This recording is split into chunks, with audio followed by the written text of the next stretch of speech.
Mano rankose yra tai, ko reikia jūsų burnos mikrobiotai.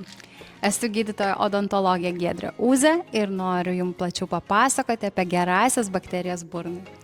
Tai TÜV-GUIDE gerosios bakterijos yra sukurtos Suomijos mikrobiologijos mokslininkų ir jos yra ypatingos tuo, kad yra patentuotų bakterijų padarinių ir taip pat šie probiotikai buvo sukurti taip, kad būtų skirti būtent specialiai tiksliniams pacientų grupėms.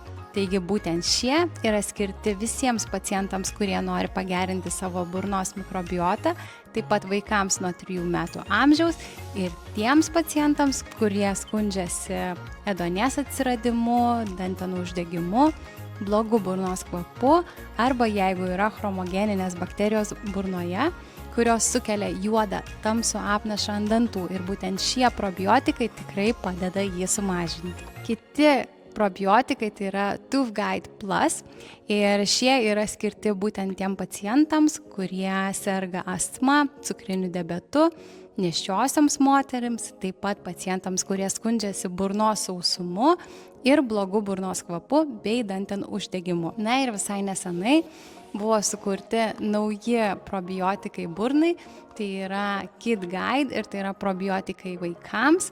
Jie yra ypatingai švelnaus braškių skonio, todėl tikrai vaikams jie patiks.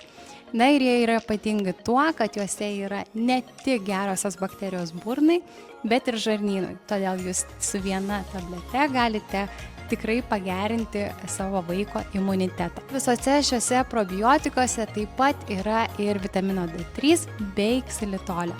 Taigi tik viena tabletė per dieną ir jūs galite tikrai pagerinti savo burnos mikrobiotą.